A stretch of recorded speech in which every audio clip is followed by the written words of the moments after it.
We are going to encourage people to read between today, January 15th, and February 15th. And here's the kicker. We're asking that you read 6 hours. I know. 6 whole hours in 30 days. You could totally read more, but 6 hours is the minimum that we're asking you to read. We have a reading log on our website that you can download and bring back to us. We also have printed logs at each of our locations, and you have one in your packet as a hopeful plea from me that you will participate and read 6 hours in the next 30 days. If you turn in a completed reading log, you'll be entered in to win a gift card, and we'll be giving away a gift card to a bookstore, a local bookstore. 1 gift card at each location, and that is courtesy of our friends groups. So thankful to our friends for supporting this fun and exciting winter reading program. It's cold, it's winter, grab a book, start reading. And then a few that I'll go through really quickly, but I do want to make sure, I didn't know what our audience would be today, but I thought these might be of interest. On Wednesday, January the 22nd at 2 o'clock at the St. Helena Library, Tindaji Bailey. He used to work at right next door to us at the Gullah Geechee corridor. He learned about Miss Betty Gardner, a woman whose story he uncovered while he was researching in our archives upstairs. And so he's going to present what he found and about this life that a lot of people don't know about. Venomous Snakes of South Carolina is coming. We have a presenter coming. Sheila Gregory is her name, and she'll be visiting the Port Royal Library, the Hilton Head Library, and the Beaufort Library with snakes. And I will be conveniently somewhere else. I'm happy to make sure that our friends groups paid the invoice for the presenter, but I don't need to take the photos. So this is one of those days I will be meeting with Audra, I think, and talking about wonderful things that we can plan for the future. But yes, jokes aside, Venomous Snakes is coming, and I know that there will be a crowd, and I'll let them have my seat. Tracy, thank you. We are, one of the things I love, and one of the things that being a part of Community Services Division now even fosters further, is our connection to other county departments. And I'm pleased to have been working with our environmental education coordinator in our public works and recycling efforts of the county to present 3 different topics: Stormwater 101, Composting 101, and Recycling 101. You'd be surprised how many people don't know about all 3 of those topics. I was surprised that yesterday, on the first day we hosted Stormwater 101 at Bluffton, we had a packed house. Very good to see that much interest. It is, if you watch county meetings, you'll see that there is a lot of interest in stormwater, and education goes along with that, and we're happy to support getting information out about what it all is and what it all does and how it influences and impacts our everyday life. So I highly encourage you to attend one of those. And then also wanted to let you know about a connection we made and something that I think is important. A lot of people don't think about libraries as being support group places where people can connect and meet other people going through similar life situations. I met a young woman through Leadership Beaufort class who supports postpartum people dealing with that either immediately following the birth of a child or even later. And we made that connection. She had a heart for St. Helena, and she is now running a postpartum support group at the St. Helena Library. And that group meets on the 1st and 3rd Tuesday of every month. And so just wanted to get the message out that for people who are either dealing with postpartum issues or know someone who might be, this is a great way for them to get connected and find community. And that director's report. Thank you very much. There's a lot. I'm glad you point out all the different programs going on, because I think there is a tendency to think of libraries are just books. And I think since this is taped and it goes out on the county website, it's good that other people, I know other people watch this, so it's good for them to know what's going on in the. Thank you very much. Would you, Joe isn't here, would you like to give the finance report? I thought you might say that. That's why I stayed standing right here. Be happy to. In your packet and on the screen, we'll first review our special funds. As for those of you who may be new to seeing this document, the library does get special funding outside of the county. We get state aid from our state. That comes in 4 quarterly installments. As of this reporting, we have received 2 of the 4. So that means we've received $234,364 from the state. Of that money we've received, we have spent $118,821. And all of that goes towards putting materials on either our digital shelf in Hoopla or on the physical shelves that you see in the library. State aid is something that is being talked about in communities across South Carolina. And for your information, I just want you to know that Beaufort County, under my leadership, chooses to put state aid in efforts to put materials in the hands of readers across the county. We also have impact fees that are collected at the county level, and those are collected in the North District and the Southern District. We now have a balance in the Northern Southern Districts of together almost $1 million. We do still carry a few balances in the old impact fee districts. Last year, County Council chose to go to a consolidation of impact fee North and South. Prior, they had them per bigger district area, and so we're still reporting on that. We did have one expenditure that came through, and that was for the Port Royal Library. Joe mentioned it in your meeting last time as an invoice that was outstanding. We'd now received it and paid it, so that's why you see it reflected in your report today. Between the new impact fee districts and the old impact fee districts, we have $4.7 roughly $1 million in impact fees. There was no change to our special trusts. We have an endowment. We also have BDC materials, which is the Beaufort District Collection, so our local archives. And then we also have a line item for donations. So if people are interested in donating towards the library, they can do so through our friends or foundation or directly to the county. In terms of our budget update, Ms. Cooper, this is what you were talking about in terms of do we have money for training, or this is our expenditures as of the county funding that we receive as a department of Beaufort County government. At 50% through the year, we are about 47% spent. Some of that is primarily with vacancies in personnel that we're carrying, such as the deputy director and the senior librarian of Labico. The other line items we have been spending, and we have a plan to expend it all. So just the way that invoices come, the way that we need to replace library cards or order more library cards, order more cases and parts and things to keep us running. Any questions about either the special funds or budget update? I'll go to materials next. At this point through the year, you see all of the sources of funding that we get and how we dedicate those towards materials.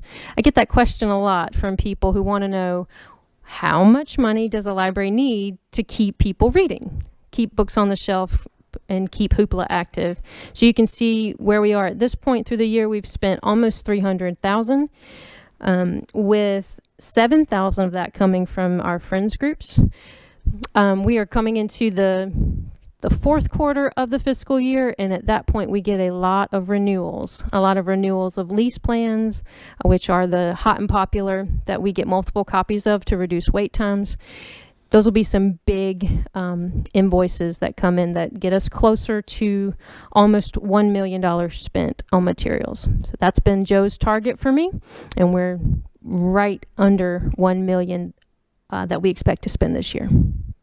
So we have some ground to cover, but invoices are out and we are constantly buying. Any other questions about our finances? Thank you, Amanda. I just think it's very important that we continue to have funding for the collections. I think that's, it's amazing to me how our population of library card people have increased, and that our hoopla has increased. I mean, everything is getting bigger and bigger, and I don't know if we can keep up with it with the finances, I hope. But I want to say, too, that the Friends groups are invaluable for all of this, because they're able to kind of fill in the blanks. Sometimes we need short-term funds for something, and they're available. They have funds that they can help us with some of these projects. So I thank you for that. Committee reports. Tracy, policy and procedures, was there any work? No, There's we not. didn't have anything. Thank you. Janet, strategic planning. I just want to commend Amanda for continuing to report to us on the 4 strategic goals we have, because I think it keeps us in touch with what we said were our top priorities. Joe Bogas is not here. I think there was nothing for request for reconsideration committee. I don't think there was anything. Library facilities, do we have any report, Bernie? No, nothing to report. Okay, thank you. Liaisons, Northern Beaufort County. Brenda, were you able to go to any of the meetings? I was not, but I'll defer to Amanda. Amanda, was there anything to report from the Beaufort meeting? Always. There's always something to report. The only reason why I hesitated is that we do have the president of the Friends here. Oh. Carter, I am putting you on the spot, but is there anything that you'd like to add? And if so, come close to a microphone.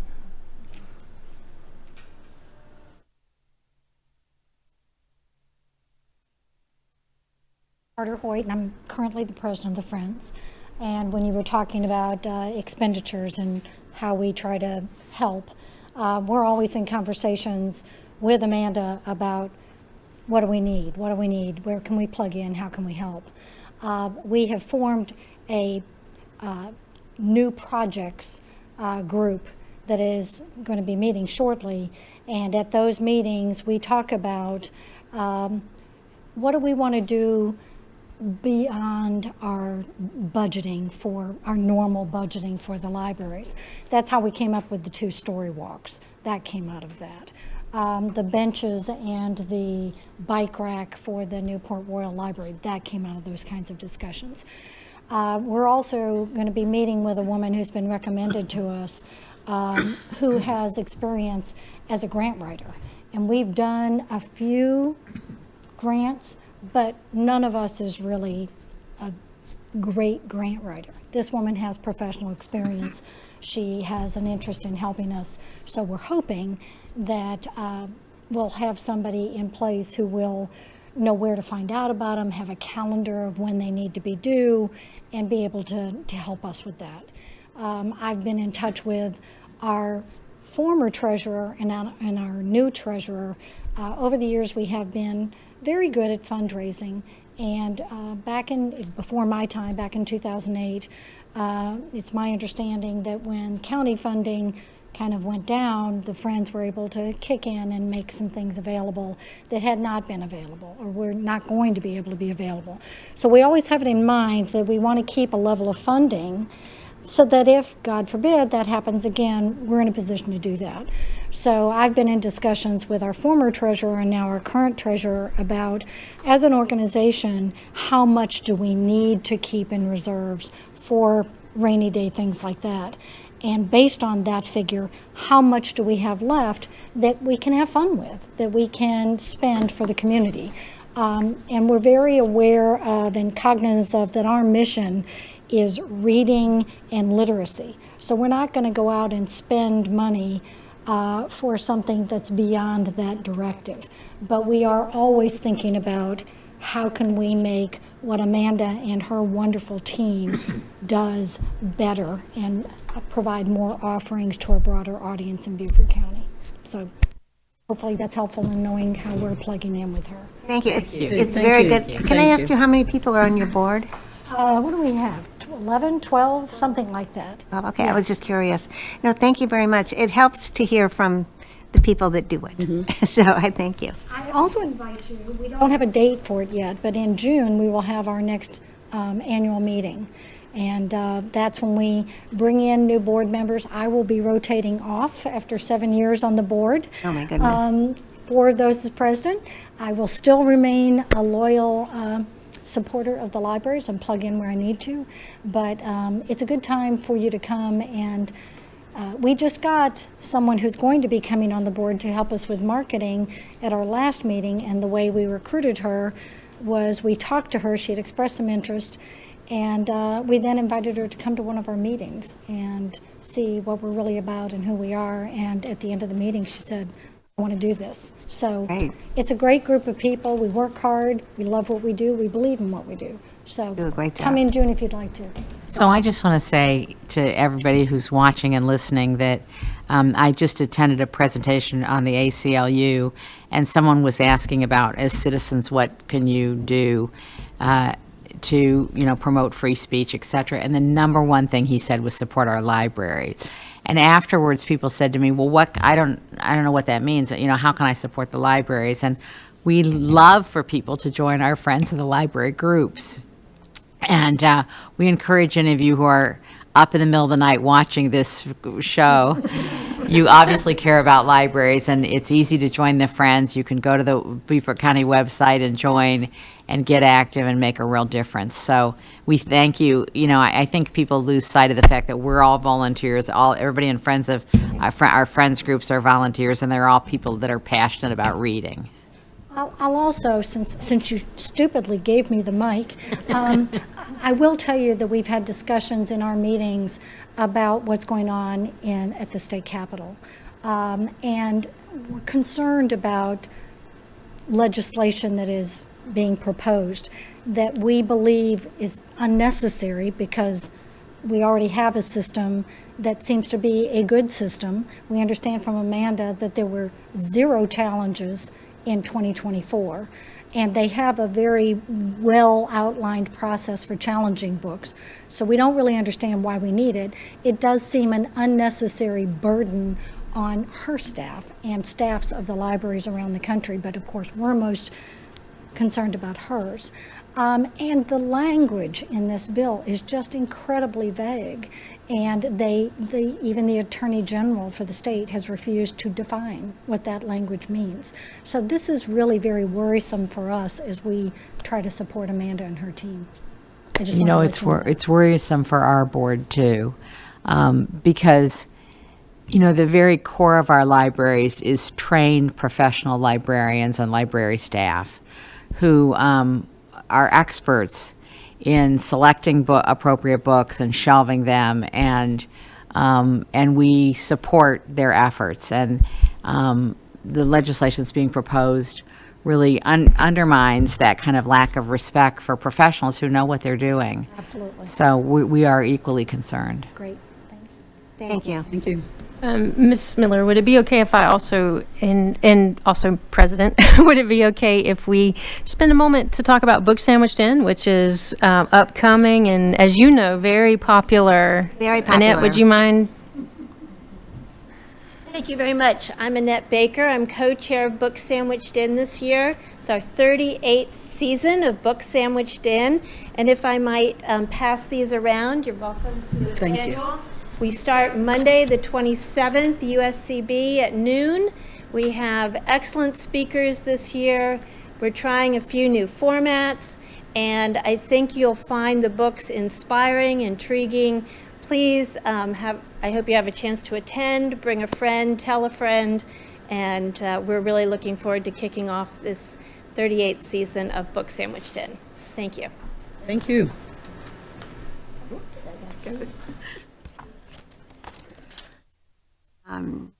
I have not, you're not doing it online? It is not online. It is in person at USCB at noon on Mondays. Okay, it was so nice when we were online. We'll have replays. Oh, that's good. Well, thank you. On the website. Okay, well, and you can get to the website from the library website. You can find it. Thank you very much. Where are we? Rosalie, do you have anything from the Bluffton Friends? No, except they seem to be working very hard to accumulate money, basically, to raise funds. Oh, good. And that is really their very strong focus. As I say, the Friends groups help so much when there's projects that are so important to each library. So I'm glad that they're doing that.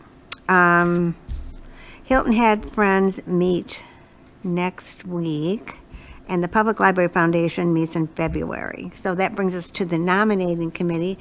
Brenda, would you like to take the nominating committee forward? All right, the nominating committee, initially Tracy was heading the nominating committee, and we do give condolences to her passing of her father, so she was unable to continue that. The nominating committee consisted of Bernie Cole and Rosalie Richmond. And the officers that we're selecting at this point will be for the next 2-year term. The bylaws provide that the president be elected by secret ballot during the meeting to ensure your confidential vote. Each of you has some little white slivers of paper that we will select the chairperson. However, the slate of officers, we did check with those who are serving now, and they were willing to continue. So the slate that we're presenting to you today is as vice chair, Janet Porter, and the finance chair, Joe Bogas. And we would first ask, are there any additional nominations from the floor for those positions? Okay, then agreeing with that slate of officers, we would call for a vote on the entire slate, not the chairperson. For the chair, this is for the vice chair, Janet Porter, and for the finance chair, which would be Joe Bogas. All in favor? Raise your hands. Opposed? And so, are you okay? Oh, okay. Janet, Okay. you want water? Yeah. Okay, Janet and Joe have both been, there, I got one right here. Mine's okay. Thank you. Janet and Joe I have been reelected to those positions. So, And now, for chairperson, we ask that you use your ballot indicating the person that you select for chairperson, and we will pass those to Amanda.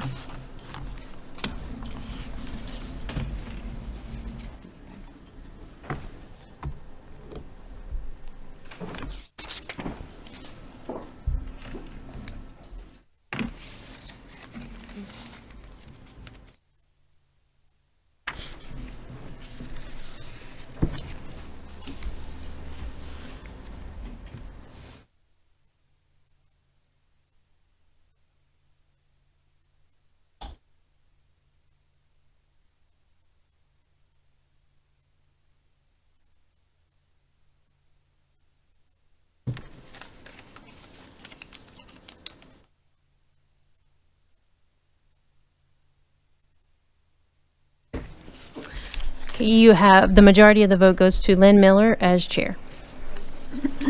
just want to say it's great working, thank you for nominating committee. It's great working with Amanda and with this board, so I will continue on. Thank you.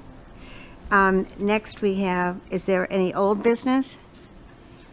Any new business? Oh, yes, new business. We have, when we did the holidays and voted on the holidays last time, we neglected to put Juneteenth in as a National Independence Day, June 19th.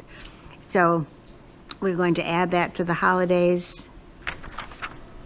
Yes, so at your last meeting, the county had not released all of their approved holidays, and as a result of a county choice, Juneteenth has been added to observed holidays for all county employees. So this is asking you to make that official as well. Okay, so may I have a motion to approve to add Juneteenth, National Independence Day, to our holiday closures? So, okay, Brenda, And second? I second. Okay, Tracy, thank you. Are there any other announcements? I have one announcement that are, We need to take a vote then. oh, okay. All in favor? Aye. Aye. Opposed? Sorry, I just kind of go right through that, didn't I? The next regularly scheduled meeting will be held on March the 12th at 4 o'clock at the Bluffton Branch. So can I have a motion to adjourn? Bernie and Brenda, thank you. Thank you, ladies, for coming. Thank you. It's good to hear from you. Okay.